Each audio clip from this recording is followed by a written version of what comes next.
Hello viewers, আসসালামু আলাইকুম। দেখেন আমরা গ্রামের বাড়িতে এসেছি, কত সুন্দর ক্ষেত, দেখতে আসলেই অনেকটা সুন্দর।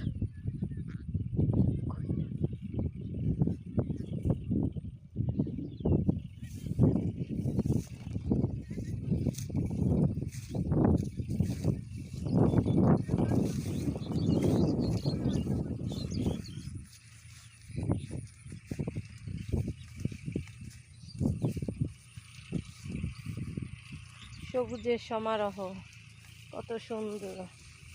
গ্রামের বাড়িতে এসে আসলেই সবুজ দেখলে আসলেই, যারা আসলে ঢাকা শহরে থাকে তারা গ্রামের বাড়িতে যে সবুজের সমারোহ দেখলে আসলে মনটা অনেকটা ভরে যায়।